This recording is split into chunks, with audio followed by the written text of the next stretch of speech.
خوش آمدید۔ آج ہم ایک بہت ہی اہم موضوع پر بات کرنے والے ہیں، یعنی کمیونیکیشن کی مہارتیں۔ یہ وہ چیز ہے جو کسی کے بھی کیریئر میں کامیابی کی ضمانت بن سکتی ہے۔ چلیں ذرا گہرائی میں جا کر سمجھتے ہیں کہ آخر یہ اتنی اہم ہے کیوں؟ تو اصل سوال یہ ہے کہ پیشہ ورانہ کامیابی کا راز آخر ہے کیا؟ کریئر میں آگے بڑھنے کا وہ کون سا فارمولا ہے؟ یہ ایک ایسا سوال ہے جو میرے خیال میں ہر پروفیشنل کبھی نہ کبھی خود سے ضرور پوچھتا ہے۔ اور جواب آپ یقین کریں حیران کن طور پر بہت سادہ ہے، وہ ہے مؤثر کمیونیکیشن کی مہارتیں۔ جی ہاں، یہ کوئی اضافی خوبی نہیں ہے، بلکہ یہ وہ بنیادی چابی ہے جو پیشہ ورانہ کامیابی کا تالا کھولتی ہے۔ ٹھیک ہے، تو آج ہم کن چیزوں پر بات کریں گے؟ سب سے پہلے ہم بنیاد سے شروع کریں گے کہ بھئی کمیونیکیشن اتنی اہم کیوں ہے۔ پھر ہم کچھ عملی اقتدامات دیکھیں گے، جیسے کہ فعال سماعت یعنی ایکٹیو لسننگ کی طاقت، اپنے الفاظ کو سوچ سمجھ کر منتخب کرنے کا ہنر، پھر یہ دیکھیں گے کہ میں کی بجائے ہم کہنے سے کیا فرق پڑتا ہے، اور آخر میں کچھ ایسی باتیں جو ہماری کمیونیکیشن کو مزید بہتر بنا سکتی ہیں، اور ان سب کا نتیجہ کیا نکلے گا؟ قیادت کی طرف ایک واضح راستہ۔ تو چلیں سب سے پہلے بنیاد کی بات کرتے ہیں۔ یہ سمجھنا بہت ضروری ہے کہ اچھی کمیونیکیشن ہی ہر کامیاب کیریئر کی جڑ ہے۔ یہ صرف بات چیت نہیں ہے، بلکہ اس سے کہیں بڑھ کر ہے۔ یہ مضبوط تعلقات بنانے اور بڑے بڑے اہداف تک پہنچنے کا سب سے مؤثر ذریعہ ہے۔ اچھا جی، تو ہمارا پہلا قدم، اور یہ قدم شاید کچھ لوگوں کو تھوڑا حیران کر دے، کیونکہ بہترین کمیونیکیشن بولنے سے شروع نہیں ہوتی، نہیں، بلکہ یہ سننے کی طاقت سے شروع ہوتی ہے۔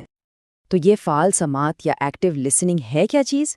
دیکھیں، اس کا مطلب صرف کانوں سے سننا نہیں ہے، بلکہ دوسرے شخص کے نقطۂ نظر کو پوری طرح مکمل طور پر سمجھنے کی کوشش کرنا ہے۔ اور جب کوئی ایسا کرتا ہے نا، تو بولنے والے اور سننے والے کے درمیان ایک بہت گہرا اعتماد کا رشتہ قائم ہو جاتا ہے۔ اور جب کوئی صبر سے کسی کی بات سنتا ہے تو اس کے فائدے بھی کمال کے ہوتے ہیں۔ اس سے باہمی احترام تو بڑھتا ہی ہے، ساتھ ہی اعتماد کو بھی فروغ ملتا ہے، ٹیم کے فیصلے بہتر ہوتے ہیں، اور سب سے بڑی بات، نئے آئیڈیاز کو کھل کر سامنے آنے کا موقع ملتا ہے۔ اچھا، ایک بہت عام عادت ہے دوسروں کی بات کاٹنا، لیکن اس پر قابو پایا جا سکتا ہے۔ یہ 4 آسان سے سٹیپس ہیں جو اس میں مدد کر سکتے ہیں۔ پہلا، جب تک دوسرا شخص بات مکمل نہ کر لے بس سنیں۔ دوسرا، جو بات کہنی ہے اسے ذہنی طور پر دہرا لیں۔ تیسرا، اگر ضروری لگے تو اپنا خیال کہیں لکھ لیں۔ اور چوتھا، ان کے بات ختم کرنے کے بعد ہی اپنی بات شروع کریں۔ یہ بس تھوڑے سے نظم و ضبط کی بات ہے۔ ٹھیک ہے، تو سننے کی مہارت پر تو ہم نے بات کر لی، اب آتے ہیں سکے کے دوسرے رخ پر، یعنی بولنے پر۔ اور جب بولنے کی بات آتی ہے تو سب سے اہم چیز ہوتی ہے الفاظ کا انتخاب، کیونکہ یاد رکھیں صحیح الفاظ رشتے بنا سکتے ہیں اور غلط الفاظ بنی بنائی بات بگاڑ سکتے ہیں۔ اس کی ایک بہترین مثال ہے جو ماخذ ہمیں ملا، اس میں ایک طالب علم کا ذکر ہے۔ اس نے لفظ جلوس استعمال کیا اور اس کے استاد نے فوراً یہ نتیجہ نکالا کہ لڑکا سیاست میں ملوث ہے، حالانکہ طالب علم کا مطلب صرف لوگوں کا ایک اجتماع تھا۔ دیکھیں، صرف ایک لفظ نے کتنا الگ تاثر پیدا کر دیا۔ اس سے پتہ چلتا ہے کہ ایک ایک لفظ کتنا معنی رکھتا ہے۔ تو اس سے ہمیں سبق کیا ملتا ہے؟ یہی کہ اپنے الفاظ کے اثرات سے ہمیشہ آگاہ رہیں، بہت سوچ سمجھ کر بولیں، اور یہ ایک مسلسل سیکھنے کا عمل ہے۔ اور ہاں، اگر کبھی غلطی سے کوئی غلط لفظ منہ سے نکل جائے تو فوراً معافی مانگ کر اسے درست کر لینے میں ہی سمجھداری ہے۔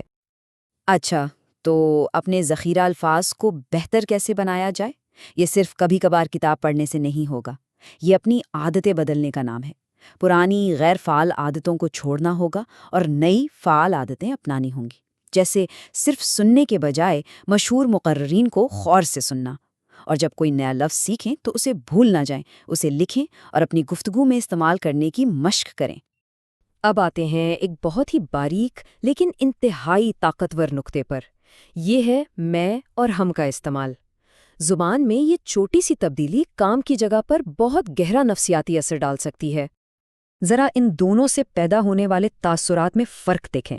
جب کوئی بار بار کہتا ہے میں نے یہ کیا، میری وجہ سے ہوا، تو اس سے تکبر اور خود غرضی کا احساس ہوتا ہے۔ اس کے برعکس جب کوئی کہتا ہے ہم، تو اس سے اتحاد اور مل کر کام کرنے یعنی تعاون کا احساس پیدا ہوتا ہے۔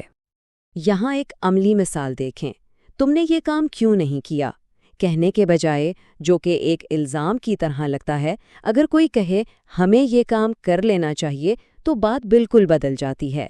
یہ تنقید ایک الزام نہیں رہتی، بلکہ ایک مل کر حل تلاش کرنے والا بیان بن جاتی ہے۔ چلیں جی، اب بات کرتے ہیں اپنی چوتھے اور آخری قدم کی۔ اسے آپ فائنل پالش سمجھ لیں۔ یہ وہ آخری نکات ہیں جو اچھی کمیونیکیشن کو بہترین کے درجے پر لے جاتے ہیں۔ یہ وہ چھوٹی چھوٹی چیزیں ہیں جو مل کر ایک بہت بڑا فرق پیدا کرتی ہیں۔ دیکھیں، ایک پیشہ ورانہ ماحول میں جہاں طرح طرح کے پس منظر سے لوگ کام کرتے ہیں، یہ بہت ضروری ہے کہ ایسی زبان استعمال کی جائے جو سب آسانی سے سمجھ سکیں۔ اس سے کیا ہوتا ہے، پیغام بالکل واضح رہتا ہے اور کسی بھی قسم کی غلط فہمی کا امکان بہت کم ہو جاتا ہے۔ اور آخر میں شاید سب سے اہم بات، احترام۔ ہر شخص کے ساتھ شائستگی اور عاجزی سے پیش آنا، چاہے اس کا عہدہ، اس کی حیثیت، کچھ بھی ہو، یہی مؤثر کمیونیکیشن کی اصل بنیاد ہے۔ یاد رکھیں، یہ صرف ایک اچھی عادت نہیں، یہ ایک ضرورت ہے۔ تو سوال یہ ہے کہ ان تمام مہارتوں کو سیکھنے کا آخر فائدہ کیا ہے؟ اس سب کا نتیجہ کیا نکلتا ہے؟ چلیں اب ان تمام نکات کو جوڑتے ہیں اور دیکھتے ہیں کہ یہ محنت کسی کے بھی کریئر کو کن بلندیوں پر لے جا سکتی ہے۔ تو آئیے جلدی سے ان تمام باتوں کا خلاصہ کر لیتے ہیں۔ یہ سمجھیں کہ یہ آپ کی کمیونیکیشن ٹول کٹ ہے۔ پہلا، فعال طور پر سنیں۔ دوسرا، اپنے الفاظ کا انتخاب دانشمندی سے کریں۔ تیسرا، ہم کا استعمال کریں۔ اور چوتھا، ہمیشہ ہر ایک کا احترام کریں۔ اور ان سب کا سب سے بڑا انعام کیا ہے؟ وہ یہ کہ ان مہارتوں پر عبور حاصل کرنا ہی مینجمنٹ اور لیڈرشپ کے کرداروں کے دروازے کھولتا ہے۔ یہی وہ سیڑھی ہے جو کسی کو بھی کامیابی کی چوٹی تک لے جاتی ہے۔ تو اس گفتگو کو ہم اسی اہم سوال پر ختم کرتے ہیں، ان تمام مہارتوں میں سے وہ کون سی ایک مہارت ہے جس پر آج سے ہی کام شروع کیا جائے گا؟ جواب کچھ بھی ہو، بس یاد رکھیں کہ پہلا قدم اٹھانا ہی کامیابی کی طرف سفر کا آغاز ہے۔